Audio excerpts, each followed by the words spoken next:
जय जय श्री सीताराम, जय जय श्री बालाजी महाराज। प्रिय भक्तों, आप सभी को मेरा सादर नमस्कार। प्रिय भक्तों, जीवन की बड़ी से बड़ी मुसीबत, रोग, भय, संकट व समस्त प्रकार के अंधकार को तुरंत ही दूर करने वाली परम वीर श्री हनुमान जी महाराज का एक दिव्य व परम कल्याणकारी मंत्र सुनाने वाले हैं, जिसे सिर्फ 21 बार या 51 बार या 108 बार पूरा सच्चे मन से सुनने मात्र से ही प्रभु श्री हनुमान जी महाराज की अद्भुत कृपा प्राप्त होती है, जिससे भक्तों के जीवन की बड़ी से बड़ी मुसीबत, दुख, दर्द, रोग, पीड़ाएं इत्यादि सभी समस्त प्रकार के अंधकार पल भर में समाप्त हो जाते हैं। कार्यों में आने वाली सभी विघ्न, बाधा व रुकावट हमेशा के लिए दूर हो जाता है। साथ ही भक्त का बड़े से बड़ा दुर्भाग्य भी सौभाग्य में बदल जाता है। प्रिय भक्तों, प्रभु श्री हनुमान जी महाराज का यह सिद्ध व चमत्कारी मंत्र वह भक्त जरूर सुने जिनके जीवन में विभिन्न प्रकार की परेशानियां हमेशा बनी रहती है। शत्रु हमेशा किसी न किसी वजह से परेशान कर रहा है और सभी कार्य बनते बनते बिगड़ जाते हैं व कार्यों में रुकावट आ रहा है। तो घबराइए मत, कुछ ही समय में जीवन के सभी संकटों का अंत हो जाएगा। शत्रु आपका पूरी तरह से बर्बाद हो जाएगा और आपका कठिन से भी कठिन कार्य व बहुत दिनों से रुका हुआ कार्य बहुत ही आसानी से व तरक्की के साथ सिद्ध हो जाएगा। सिर्फ प्रभु श्री हनुमान जी महाराज पर पूरा भरोसा करके किसी एक मंत्र अथवा चौपाई का नित्य जप करना व सुनना प्रारंभ कर दीजिए, आपको तुरंत ही प्रभाव दिखने लगेगा। प्रिय भक्तों, यदि संभव हो सके तो सुबह स्नान आदि करके प्रभु श्री हनुमान जी महाराज के सम्मुख बैठकर श्री हनुमान चालीसा का पाठ करें। आपको कुछ ही समय में प्रभाव दिखने लगेगा और आपके जीवन के समस्त प्रकार के संकट व नकारात्मक शक्तियां समाप्त होकर आपके जीवन में सदा सर्वदा मंगल व कल्याण ही होगा। प्यारे भक्तों, अगर आपको प्रभु श्री हनुमान जी महाराज पर पूरा भरोसा है तो आइए बिना देर किए प्रभु जी का ध्यान करते हुए इस महाशक्तिशाली व सिद्ध मंत्र को पूरा सुनने का प्रयास करते हैं। इससे पहले यदि आप चाहते हैं प्रभु श्री हनुमान जी महाराज की कृपा सदा सदा के लिए बनी रहे तो कमेंट में जय श्री राम, जय बालाजी महाराज लिखकर अपनी हाजिरी जरूर लगा दें। प्यारे भक्तों, प्रभु श्री हनुमान जी महाराज का यह सिद्ध व चमत्कारी मंत्र है। ओम नमो हनुमते रुद्रावताराय देवदान वर्षि मुनिवरदाय रामदूताय स्वाहा। ओम नमो हनुमते रुद्रावताराय देवदान वर्षि मुनिवरदाय रामदूताय स्वाहा। ओम नमो हनुमते रुद्रावताराय देवदान वर्षि मुनिवरदाय रामदूताय स्वाहा। ओम नमो हनुमते रुद्रावताराय देवदान वर्षि मुनिवरदाय रामदूताय स्वाहा। ओम नमो हनुमते रुद्रावताराय देवदान वर्षि मुनिवरदाय रामदूताय स्वाहा। ओम नमो हनुमते रुद्रावताराय देवदान वर्षि मुनिवरदाय रामदूताय स्वाहा। ओम नमो हनुमते रुद्रावताराय देवदान वर्षि मुनिवरदाय रामदूताय स्वाहा। ओम नमो हनुमते रुद्रावताराय देवदान वर्षि मुनिवरदाय रामदूताय स्वाहा। ओम नमो हनुमते रुद्रावताराय देवदान वर्षि मुनिवरदाय रामदूताय स्वाहा। ओम नमो हनुमते रुद्रावताराय देवदान वर्षि मुनिवरदाय रामदूताय स्वाहा। ओम नमो हनुमते रुद्रावताराय देवदान वर्षि मुनिवरदाय रामदूताय स्वाहा। ओम नमो हनुमते रुद्रावताराय देवदान वर मुनिवरदाय रामदूताय स्वाहा। ओम नमो हनुमते रुद्रावताराय देवदान वर्षि मुनिवरदाय रामदूताय स्वाहा। ओम नमो हनुमते रुद्रावताराय देवदान वर्षि मुनिवरदाय रामदूताय स्वाहा। ॐ नमो हनुमते रुद्रावताराय देवदानवर्षिमुनिवरदाय रामदूताय स्वाहा। ॐ नमो हनुमते रुद्रावताराय देवदानवर्षिमुनिवरदाय रामदूताय स्वाहा। ॐ नमो हनुमते रुद्रावताराय देवदानवर्षिमुनिवरदाय रामदूताय स्वाहा। ॐ नमो हनुमते रुद्रावताराय देवदानवर्षिमुनिवरदाय रामदूताय स्वाहा। ॐ नमो हनुमते रुद्रावताराय देवदानवर्षिमुनिवरदाय रामदूताय स्वाहा। ॐ नमो हनुमते रुद्रावताराय देवदानवर्षिमुनिवरदाय रामदूताय स्वाहा। ॐ नमो हनुमते रुद्रावताराय देवदानवर्षिमुनिवरदाय रामदूताय स्वाहा। ॐ नमो हनुमते रुद्रावताराय देवदानवर्षिमुनिवरदाय रामदूताय स्वाहा। ॐ नमो हनुमते रुद्रावताराय देवदानवर्षिमुनिवरदाय रामदूताय स्वाहा। ॐ नमो हनुमते रुद्रावताराय देवदानवर्षिमुनिवरदाय रामदूताय स्वाहा। ॐ नमो हनुमते रुद्रावताराय देवदानवर्षिमुनिवरदाय रामदूताय स्वाहा।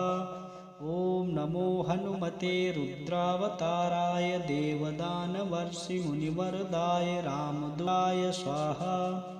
ॐ नमो हनुमते रुद्रावताराय देवदानवर्षिमुनिवरदाय रामदूताय स्वाहा। ॐ नमो हनुमते रुद्रावताराय देवदानवर्षिमुनिवरदाय रामदूताय स्वाहा। ॐ नमो हनुमते रुद्रावताराय देवदानवर्षिमुनिवरदाय रामदूताय स्वाहा। ॐ नमो हनुमते रुद्रावताराय देवदानवर्षिमुनिवरदाय रामदूताय स्वाहा। ॐ नमो हनुमते रुद्रावताराय देवदानवर्षिमुनिवरदाय रामदूताय स्वाहा। ॐ नमो हनुमते रुद्रावताराय देवदानवर्षिमुनिवरदाय रामदूताय स्वाहा। ॐ नमो हनुमते रुद्रावताराय देवदानवर्षिमुनिवरदाय रामदूताय स्वाहा। ॐ नमो हनुमते रुद्रावताराय देवदानवर्षिमुनिवरदाय रामदूताय स्वाहा। ॐ नमो हनुमते रुद्रावताराय देवदानवर्षिमुनिवरदाय रामदूताय स्वाहा। ॐ नमो हनुमते रुद्रावताराय देवदानवर्षिमुनिवरदाय रामदूताय स्वाहा। ॐ नमो हनुमते रुद्रावताराय देवदानवर्षिमुनिवरदाय रामदूताय स्वाहा। ॐ नमो हनुमते रुद्रावताराय देवदानवर्षिमुनिवरदाय रामदूताय स्वाहा। ॐ नमो हनुमते रुद्रावताराय देवदानवर्षिमुनिवरदाय रामदूताय स्वाहा। ॐ नमो हनुमते रुद्रावताराय देवदानवर्षिमुनिवरदाय रामदूताय स्वाहा। ॐ नमो हनुमते रुद्रावताराय देवदानवर्षिमुनिवरदाय रामदूताय स्वाहा। ॐ नमो हनुमते रुद्रावताराय देवदानवर्षिमुनिवरदाय रामदूताय स्वाहा। ॐ नमो हनुमते रुद्रावताराय देवदानवर्षिमुनिवरदाय रामदूताय स्वाहा। ॐ नमो हनुमते रुद्रावताराय देवदानवर्षिमुनिवरदाय रामदूताय स्वाहा। ॐ नमो हनुमते रुद्रावताराय देवदानवर्षिमुनिवरदाय रामदूताय स्वाहा। ॐ नमो हनुमते रुद्रावताराय देवदानवर्षिमुनिवरदाय रामदूताय स्वाहा। ॐ नमो हनुमते रुद्रावताराय देवदानवर्षिमुनिमर्दाय रामदूताय स्वाहा। ॐ नमो हनुमते रुद्रावताराय देवदानवर्षिमुनिवरदाय रामदूताय स्वाहा। ॐ नमो हनुमते रुद्रावताराय देवदानवर्षिमुनिवरदाय रामदूताय स्वाहा। ॐ नमो हनुमते रुद्रावताराय देवदानवर्षिमुनिवरदाय रामदूताय स्वाहा। ॐ नमो हनुमते रुद्रावताराय देवदानवर्षिमुनिवरदाय रामदूताय स्वाहा। ॐ नमो हनुमते रुद्रावताराय देवदानवर्षिमुनिवरदाय रामदूताय स्वाहा। ॐ नमो हनुमते रुद्रावताराय देवदानवर्षिमुनिवरदाय रामदूताय स्वाहा। ॐ नमो हनुमते रुद्रावताराय देवदानवर्षिमुनिवरदाय रामदूताय स्वाहा। ॐ नमो हनुमते रुद्रावताराय देवदानवर्षिमुनिवरदाय रामदूताय स्वाहा। ॐ नमो हनुमते रुद्रावताराय देवदानवर्षिमुनिवरदाय रामदूताय स्वाहा। ॐ नमो हनुमते रुद्रावताराय देवदानवर्षिमुनिवरदाय रामदूताय स्वाहा। ॐ नमो हनुमते रुद्रावताराय देवदानवर्षिमुनिवरदाय रामदूताय स्वाहा। ॐ नमो हनुमते रुद्रावताराय देवदानवर्षिमुनिवरदाय रामदूताय स्वाहा। ॐ नमो हनुमते रुद्रावताराय देवदानवर्षिमुनिवरदाय रामदूताय स्वाहा। ॐ नमो हनुमते रुद्रावताराय देवदानवर्षिमुनिवरदाय रामदूताय स्वाहा। ॐ नमो हनुमते रुद्रावताराय देवदानवर्षिमुनिवरदाय रामदूताय स्वाहा। ॐ नमो हनुमते रुद्रावताराय देवदानवर्षिमुनिवरदाय रामदूताय स्वाहा। ॐ नमो हनुमते रुद्रावताराय देवदानवर्षिमुनिवरदाय रामदूताय स्वाहा। ॐ नमो हनुमते रुद्रावताराय देवदानवर्षिमुनिवरदाय रामदूताय स्वाहा। ॐ नमो हनुमते रुद्रावताराय देवदानवर्षिमुनिवरदाय रामदूताय स्वाहा। ॐ नमो हनुमते रुद्रावताराय देवदानवर्षिमुनिवरदाय रामदूताय स्वाहा। ॐ नमो हनुमते रुद्रावताराय देवदानवर्षिमुनिवरदाय रामदूताय स्वाहा। ॐ नमो हनुमते रुद्रावताराय देवदानवर्षिमुनिवरदाय रामदूताय स्वाहा। ॐ नमो हनुमते रुद्रावताराय देवदानवर्षिमुनिवरदाय रामदूताय स्वाहा। ॐ नमो हनुमते रुद्रावताराय देवदानवर्षिमुनिवरदाय रामदूताय स्वाहा।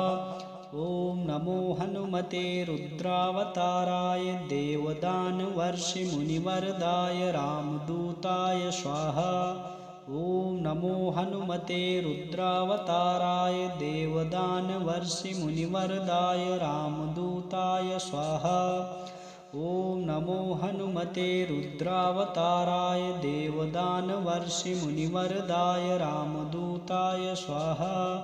ॐ नमो हनुमते रुद्रावताराय देवदानवर्षिमुनिवरदाय रामदूताय स्वाहा। ॐ नमो हनुमते रुद्रावताराय देवदानवर्षिमुनिवरदाय रामदूताय स्वाहा। ॐ नमो हनुमते रुद्रावताराय देवदानवर्षिमुनिवरदाय रामदूताय स्वाहा। ॐ नमो हनुमते रुद्रावताराय देवदानवर्षिमुनिवरदाय रामदूताय स्वाहा। ॐ नमो हनुमते रुद्रावताराय देवदानवर्षिमुनिवरदाय रामदूताय स्वाहा। ॐ नमो हनुमते रुद्रावताराय देवदानवरमुनिवरदाय रामदूताय स्वाहा। ॐ नमो हनुमते रुद्रावताराय देवदानवर्षिमुनिवरदाय रामदूताय स्वाहा। ॐ नमो हनुमते रुद्रावताराय देवदानवर्षिमुनिवरदाय रामदूताय स्वाहा। ॐ नमो हनुमते रुद्रावताराय देवदानवर्षिमुनिवरदाय रामदूताय स्वाहा। ॐ नमो हनुमते रुद्रावताराय देवदानवर्षिमुनिवरदाय रामदूताय स्वाहा। ॐ नमो हनुमते रुद्रावताराय देवदानवर्षिमुनिवरदाय रामदूताय स्वाहा। ॐ नमो हनुमते रुद्रावताराय देवदानवर्षिमुनिवरदाय रामदूताय स्वाहा।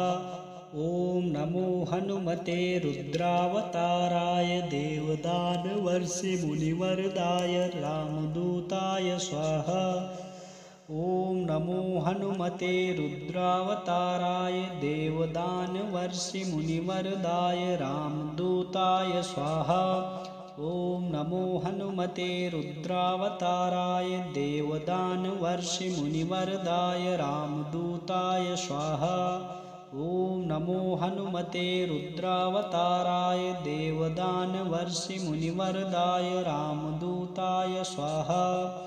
ॐ नमो हनुमते रुद्रावताराय देवदानवर्षिमुनिवरदाय रामदूताय स्वाहा। ॐ नमो हनुमते रुद्रावताराय देवदानवर्षिमुनिवरदाय रामदूताय स्वाहा। ॐ नमो हनुमते रुद्रावताराय देवदानवर्षिमुनिवरदाय रामदूताय स्वाहा। ॐ नमो हनुमते रुद्रावताराय देवदानवर्षिमुनिवरदाय रामदूताय स्वाहा। ॐ नमो हनुमते रुद्रावताराय देवदानवर्षिमुनिवरदाय रामदूताय स्वाहा। ॐ नमो हनुमते रुद्रावताराय देवदानवर्षिमुनिवरदाय रामदूताय स्वाहा। ॐ नमो हनुमते रुद्रावताराय देवदानवरमुनिवरदाय रामदूताय स्वाहा। ॐ नमो हनुमते रुद्रावताराय देवदानवर्षिमुनिवरदाय रामदूताय स्वाहा। ॐ नमो हनुमते रुद्रावताराय देवदानवर्षिमुनिवरदाय रामदूताय स्वाहा। ॐ नमो हनुमते रुद्रावताराय देवदानवर्षिमुनिवरदाय रामदूताय स्वाहा। ॐ नमो हनुमते रुद्रावताराय देवदानवर्षिमुनिवरदाय रामदूताय स्वाहा। ॐ नमो हनुमते रुद्रावताराय देवदानवर्षिमुनिवरदाय रामदूताय स्वाहा। ॐ नमो हनुमते रुद्रावताराय देवदानवर्षिमुनिवरदाय रामदूताय स्वाहा। ॐ नमो हनुमते रुद्रावताराय देवदानवर्षिमुनिवरदाय रामदूताय स्वाहा। ॐ नमो हनुमते रुद्रावताराय देवदानवर्षिमुनिवरदाय रामदूताय स्वाहा। ॐ नमो हनुमते रुद्रावताराय देवदानवर्षिमुनिवरदाय रामदूताय स्वाहा। ॐ नमो हनुमते रुद्रावताराय देवदानवर्षिमुनिवरदाय रामदूताय स्वाहा। ॐ नमो हनुमते रुद्रावताराय देवदानवर्षिमुनिवरदाय रामदूताय स्वाहा। ॐ नमो हनुमते रुद्रावताराय देवदानवर्षिमुनिवरदाय रामदूताय स्वाहा।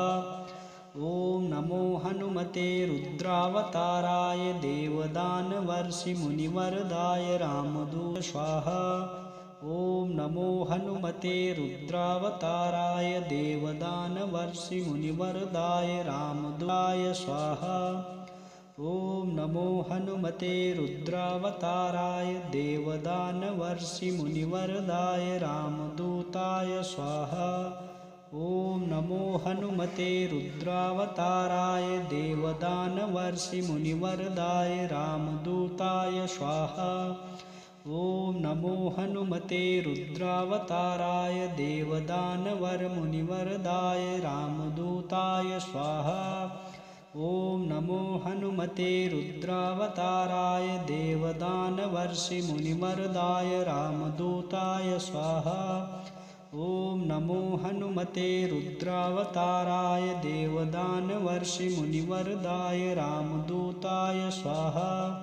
ॐ नमो हनुमते रुद्रावताराय देवदानवर्षिमुनिवरदाय रामदूताय स्वाहा। ॐ नमो हनुमते रुद्रावताराय देवदानवर्षिमुनिवरदाय रामदूताय स्वाहा। ॐ नमो हनुमते रुद्रावताराय देवदानवर्षिमुनिवरदाय रामदूताय स्वाहा। ॐ नमो हनुमते रुद्रावताराय देवदानवर्षिमुनिवरदाय रामदूताय स्वाहा। ॐ नमो हनुमते रुद्रावताराय देवदानवर्षिमुनिवरदाय रामदूताय स्वाहा। ॐ नमो हनुमते रुद्रावताराय देवदानवर्षिमुनिवरदाय रामदूताय स्वाहा। ॐ नमो हनुमते रुद्रावताराय देवदानवर्षिमुनिवरदाय रामदूताय स्वाहा। ॐ नमो हनुमते रुद्रावताराय देवदानवर्षिमुनिवरदाय रामदूताय स्वाहा। ॐ नमो हनुमते रुद्रावताराय देवदानवर्षिमुनिवरदाय रामदूताय स्वाहा। ॐ नमो हनुमते रुद्रावताराय देवदानवर्षिमुनिवरदाय रामदूताय स्वाहा। ॐ नमो हनुमते रुद्रावताराय देवदानवर्षिमुनिवरदाय रामदूताय स्वाहा।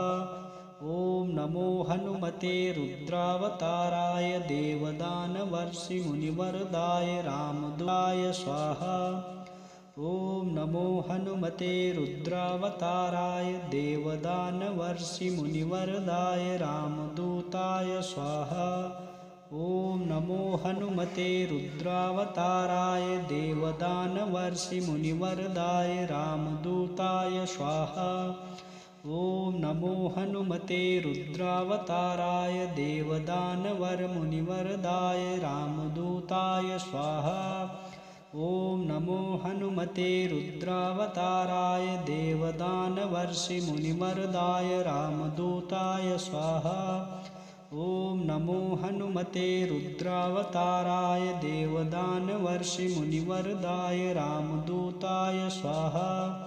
ॐ नमो हनुमते रुद्रावताराय देवदानवर्षिमुनिवरदाय रामदूताय स्वाहा। ॐ नमो हनुमते रुद्रावताराय देवदानवर्षिमुनिवरदाय रामदूताय स्वाहा।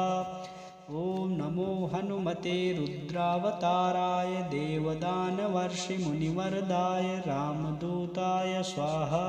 ॐ नमो हनुमते रुद्रावताराय देवदानवर्षिमुनिवरदाय रामदूताय स्वाहा।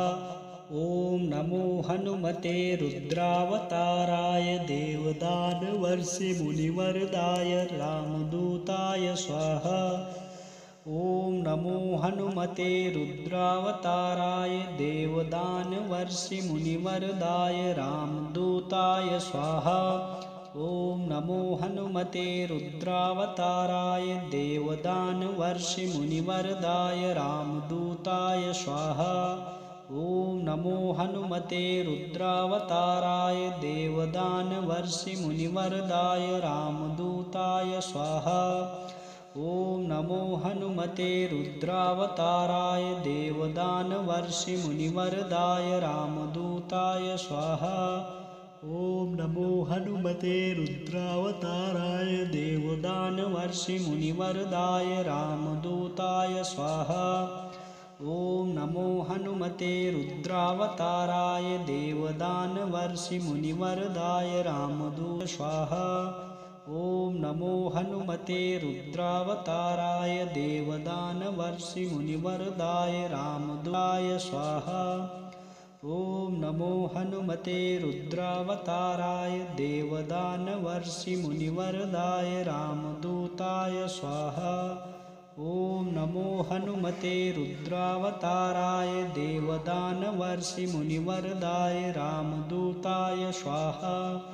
ओम नमो हनुमते रुद्रावताराय देवदानवरमुनिवरदाय रामदूताय स्वाहा।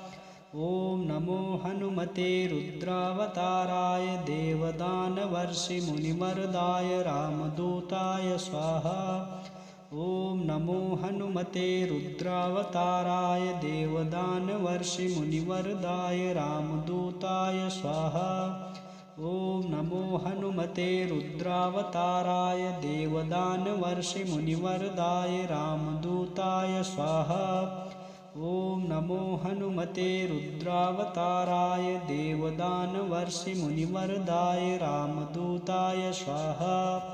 ओम नमो हनुमते रुद्रावताराय देवदानवर्षिमुनिवरदाय रामदूताय स्वाहा। ओम नमो हनुमते रुद्रावताराय देवदानवर्षिमुनिवरदाय रामदूताय स्वाहा।